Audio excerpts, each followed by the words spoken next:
The scripture I've been coming back to recently and just kind of spending some time into to grow in this is this idea that Paul talks to when he says, take thoughts captive to obey Christ, right? So how many times do we understand that there's such a battleground between our ears? And in a specific case that maybe you can relate to is that when you are in a dispute, we'll say, with someone else, it's so easy to bicker and argue back and forth in person about who's right in an effort to try to prove that you're right and that the other person's wrong. I mean, we see that really all the way up to the national level of politics and stuff, where it's more about proving I'm right and showing you how you're wrong than it is about loving each other. And but specifically to the point of this is that oftentimes that argument, that conversation, that dispute is going on between my ears and not even literally with the other person.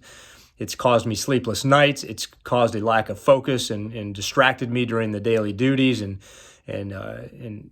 depleted my energy levels. I mean, it's done all kinds of toxic things. So how do you take thoughts captive to obey Christ? Well, the first thing for me that's really working for me is to understand that if I'm going to obey Christ, it's about following his example. It's about following Jesus.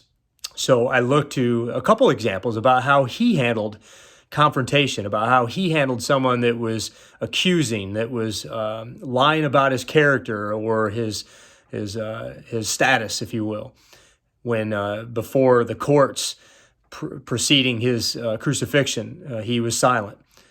On the cross, while being tortured and mocked and spit on and beaten, he prayed for them. Father, forgive them, for they know not what they do. And that very particular prayer for me is important because I realized that I'm just as guilty as anybody else to behave through my pain rather than through my faith.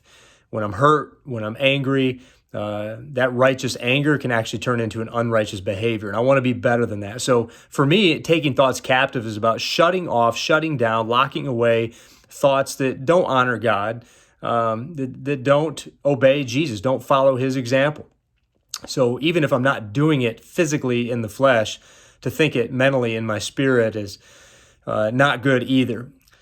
So what I'm essentially trying to get at that I hope you find as helpful as I have is that taking thoughts captive to obey Christ, it's not about trying to prove that I'm right. It's not about trying to profess my righteousness, but rather it's about, through love, proclaiming his.